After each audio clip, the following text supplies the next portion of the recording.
Class का पहला ही question आपके सामने पूछा है, शिक्षण की सबसे प्राचीन विधि है। देखो क्या पूछा है, शिक्षण की सबसे प्राचीन विधि कौन सी है विद्यार्थियों? व्याख्यान विधि, अर्भटीय विधि, दृष्टांत विधि या प्रश्नोत्तरी विधि।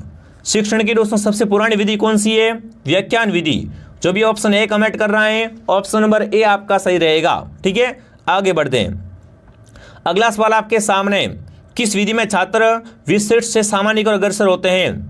क्या पूछा है, कौन सी विधि में छात्र क्या करते हैं? बिल्कुल विशिष्ट से सामान्य की ओर। किससे दोस्तों? विशिष्ट से सामान्य की ओर अग्रसर होते हैं। व्याख्यान विधि में, स्रोत विधि में, आगमन में या निगमन में? तो देखो विशिष्ट से सामान्य की ओर किसमें जाते हैं? विशिष्ट से सामान्य की ओर जाते हैं आगमन विधि में। किसमें? आगमन विधि में। जो भी ऑप्शन सी कमेंट कर रहा है सी ऑप्शन आपका सही है। अगला सवाल आपके सामने दोस्तों, हिंदी भाषा शिक्षण का मुख्य उद्देश्य क्या है? बहुत ही अच्छा प्रश्न है दोस्तों, है ना। हिंदी भाषा शिक्षण का मुख्य उद्देश्य क्या है दोस्तों?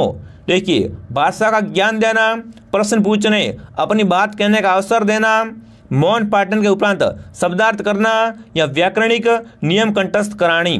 फटाफट कमेंट कर देंगे साथियों, बहुत ही अच्छा प्रश्न पूछा है। चलिए, तो सही उत्तर क्या रहेगा साथियों? प्रश्न पूछने और अपनी बात कहने का अवसर देना। ये क्या है दोस्तों? ये दोस्तों हिंदी भाषा शिक्षण का क्या है? मुख्य उद्देश्य होता है कि कोई भी स्टूडेंट क्या करे, कोई भी बच्चा अपनी बात कह सके और अपने प्रश्न पूछ सके। ठीक है ना, तो ऑप्शन बी आपका सही है। अगला सवाल आपके सामने क्या पूछा है, भाषा का प्राथमिक रूप बताएं। भाषा का प्राथमिक रूप कौन सा है? नियमबद्ध, व्याकरणिक, लिखित या मौखिक? भाषा का प्राथमिक रूप कौन सा होता है साथियों? मौखिक। जी हाँ दोस्तों, बिल्कुल बहुत इंपॉर्टेंट क्वेश्चन है। भाषा का प्राथमिक रूप कौन सा है? मौखिक होता है। मैं आपको बिल्कुल बेसिक से बढ़ा रहा हूँ, ठीक है ना, तो ध्यान से देखना क्लास को। अगला सवाल पूछा है, भाषा प्रयोग की कुशलता संभव है। भाषा प्रयोग की कुशलता किससे संभव है विद्यार्थियों? पाठ्य पुस्तक पढ़ने से अधिक भाषा प्रयोग से, केवल भाषा सुनने से या केवल साहित्य पढ़ने से? भाषा प्रयोग की कुशलता है ये किससे संभव है विद्यार्थियों? तो ये किससे है? अधिक से अधिक, है ना, अधिक से अधिक भाषा के प्रयोग से क्या होगा दोस्तों? बिल्कुल भाषा में कुशलता आएगी। तो बी ऑप्शन आपका सही है। जैसे अपन कोई भी काम कर रहे हैं, अगर वो काम अपन बार बार कर रहे हैं तो उसमें अपन क्या हो जाते हैं? बिल्कुल एकदम कुशल हो जाते हैं। ये तो मैं चुटकियों में कर दूंगा, वही बात है। तो यहाँ पर क्या करना पड़ेगा दोस्तों? अधिक से अधिक भाषा का प्रयोग करना पड़ेगा। अगला सवाल आपके सामने, श्रवण कौशल का संबंध है। श्रवण कौशल का संबंध किससे है? कान से, नाक से, मुंह से या आंख से? श्रवण मतलब सुनना, है ना, तो सुनते किससे है विद्यार्थियों? कान से। श्रवण कौशल का संबंध किससे है दोस्तों? कान से। बच्चे को ये क्वेश्चन आने चाहिए। अगला सवाल आपके सामने, पठन कौशल में आवश्यक है। पठन कौशल में क्या आवश्यक है विद्यार्थियों? परोक्ष विधि, अर्थ ग्रहण, शब्द चयन या प्रत्यक्ष विधि? जहाँ दोस्तों आप कोई भी चीज़ को पढ़ रहे हो, है ना, आप उसको पढ़ते ही जा रहे हो और उसका अगर आपको अर्थ ग्रहण नहीं हो रहा है तो विधि क्या है? कोई काम का नहीं है विद्यार्थियों। इसलिए पठन कौशल में क्या है? पठन कौशल में विद्यार्थियों आपको अर्थ ग्रहण होना बहुत ही आवश्यक है। वेरी इंपॉर्टेंट दोस्तों। जो भी ऑप्शन बी कमेंट कर रहा है बी ऑप्शन आपका सही है। अगला सवाल, भाषा कौशल में कितने चरण है? 4, 5, 2 या 3? भाषा कौशल के कितने चरण हैं वो आपको बताना है। तो 4 चरण है, ठीक है ना। भाषा कौशल के 4 चरण होते हैं। अगला सवाल आपके सामने क्या पूछा है, भाषा शिक्षण का लक्ष्य है। भाषा शिक्षण का लक्ष्य क्या है दोस्तों? है ना, अध्ययन अध्यापन का विकास करना, मानवीय संवेदना का विकास करना, भाषा की समझ और अभिव्यक्ति का विकास करना, या दोस्तों अर्थपूर्ण एवं यश प्राप्त करना। भाषा शिक्षण का दोस्तों उद्देश्य क्या होता है, लक्ष्य क्या होता है? तो वो दोस्तों क्या है, टारगेट क्या है इसका?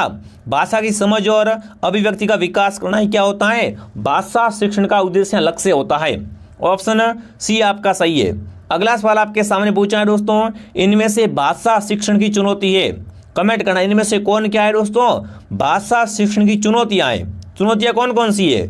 उपरोक्त सभी, केवल व्याकरण संबंधी चुनौतियां, केवल पठन संबंधी चुनौतियां या केवल लेखन संबंधी चुनौतियां?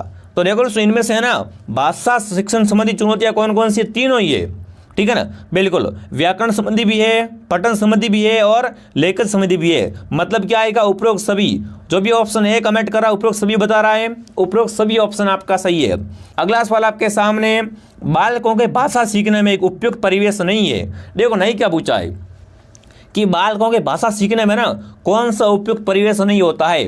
विद्यालय में बिल्कुल सीखता है पर्यावरण, समाज, परिवार। तो देखो विद्यालय तो इसमें होता है, समाज भी इसमें क्या होता है, बिल्कुल उपयुक्त होता है, परिवार भी होता है। पर्यावरण है दोस्तों, ये बालक है भाषा सीखने में ना उपयुक्त परिवेश नहीं होता है। ऑप्शन बी आपका सही है। अगला सवाल आपके सामने क्या पूछा है, पाठ्य पुस्तक में दिए गए चित्र। अब देखो आप छोटे क्लास की बुक आती है उसको देखिए, क्या होता है उसमें दोस्तों हर पेज पे चित्र मिलता है ना। तो उससे क्या होता है, देखिए पाठ्य पुस्तक की शोभा बढ़ाते हैं या अनावश्यक जगह घेरते हैं, संकलन का स्पष्टीकरण करते हैं या परंपरा का निर्वाह करते हैं। पाठ्य पुस्तक में दिए गए चित्र ये दोस्तों क्या करते हैं, स्पष्टीकरण करते हैं।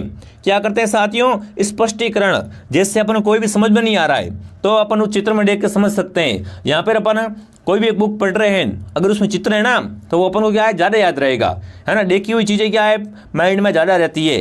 तो ऑप्शन नंबर सी आपका सही है। जो भी ऑप्शन सी कमेंट कर रहा है ना, सी ऑप्शन सही रहेगा। अगला सवाल आपके सामने, भाषा की पाठ्य पुस्तक ऐसी हो जिसमें, है ना, भाषा की पाठ्य पुस्तक ऐसी जिसमें क्या हो, कविताएं हो, कहानियां हो, अभ्यास हो या जीवन और भाषा की विविध रंग हो। बहुत ही अच्छा प्रश्न पूछा है दोस्तों, है ना। भाषा की पाठ्य पुस्तक कैसी होनी चाहिए दोस्तों, उसमें क्या होना चाहिए, अरे उसमें क्या होना चाहिए, जीवन और भाषा के विविध रंग होने चाहिए। ऑप्शन डी आपका सही रहेगा। लीजिए अगला सवाल आपके सामने, जिस सामग्री के द्वारा सुनकर देखकर ज्ञान प्राप्त करते हैं उसे क्या कहते हैं विद्यार्थियों। क्या पूछा है, ऐसी सामग्री जिससे अपन क्या है सुनकर भी ज्ञान प्राप्त करते हैं, देखकर भी, दोनों की बात कही, सुनकर भी देखकर भी। तो क्या हो जाएगी ये विद्यार्थियों, सर्वे दर्शय। क्या हो जाएगी, बिल्कुल सुनना मतलब हो जाएगा सर्वे और देखकर मतलब दृश्य सामग्री। मतलब ऑप्शन सी आपका सही है। यहाँ पर कौन सा ऑप्शन आपका सही रहेगा दोस्तों, सी ऑप्शन आपका सही रहेगा। बिल्कुल बेसिक क्वेश्चन है। अगला सवाल आपके सामने, रेडियो, प्रोजेक्ट, वीडियो, टेलीविजन आदि है, उसको कमेंट करेंगे। रेडियो, प्रोजेक्ट, वीडियो और टेलीविजन ये सब क्या है, सॉफ्टवेयर उपकरण है, हार्डवेयर उपकरण है, घरेलू उपकरण या इनमें से कोई नहीं। तो सही उत्तर क्या रहेगा आपका यहाँ पर दोस्तों, ये सब क्या है, हार्डवेयर उपकरण। कैसे हार्डवेयर उपकरण है दोस्तों, हार्डवेयर उपकरण है। अगला सवाल आपके सामने क्या पूछा दोस्तों, शिक्षण को प्रभावशाली बनाने वाली सामग्री है। शिक्षण को ना प्रभावशाली बनाने वाली सामग्री कौन सी है, उपरोक्त सभी, केवल ब्लैक बोर्ड, पाठ्य पुस्तक या मानचित्र। तो इन तीनों से क्या हो सकता है विद्यार्थियों, शिक्षण इफेक्टिव मतलब प्रभावशाली बन सकता है। ऑप्शन ए आपका सही, उपरोक्त सभी। जो भी उपरोक्त सभी कमेंट कर रहा है शानदार। अगला सवाल, निम्नलिखित में से छात्रों के लिए उपयुक्त दृश्य सर्वे सामग्री कौन सी है। ठीक है ना, दृश्य सर्वे कौन सी है विद्यार्थियों, रेडियो, टेप रिकॉर्डर, मानचित्र, globe, black board, computer, mobile और गेम्स। तो आपको पता है साथियों, छात्रों के लिए ना बिल्कुल उपयुक्त सामग्री कौन सी रहेगी, ब्लैक बोर्ड और कंप्यूटर।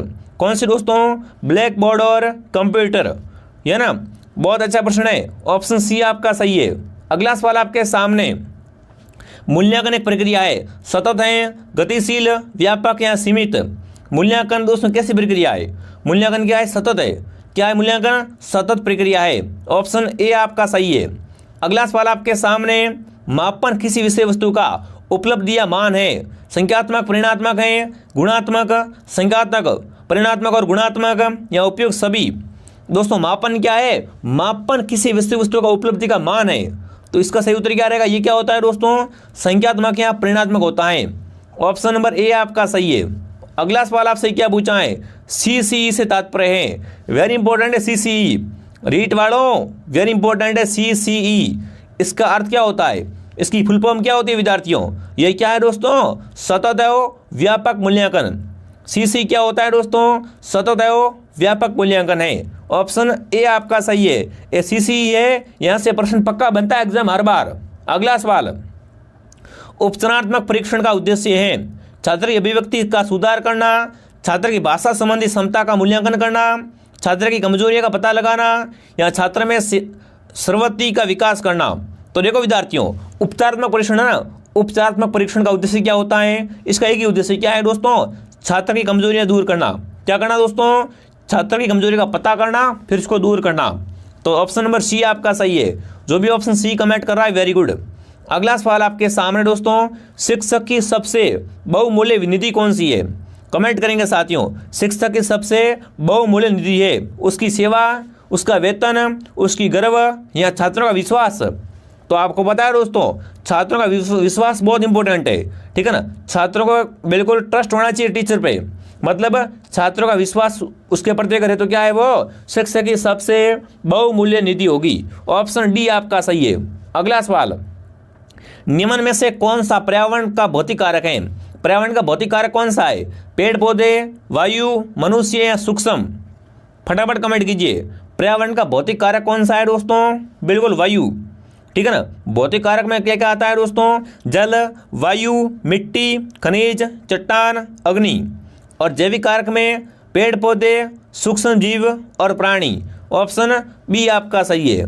अगला सवाल आपके सामने, पर्यावरण अध्ययन की कक्षा आधारित होनी चाहिए।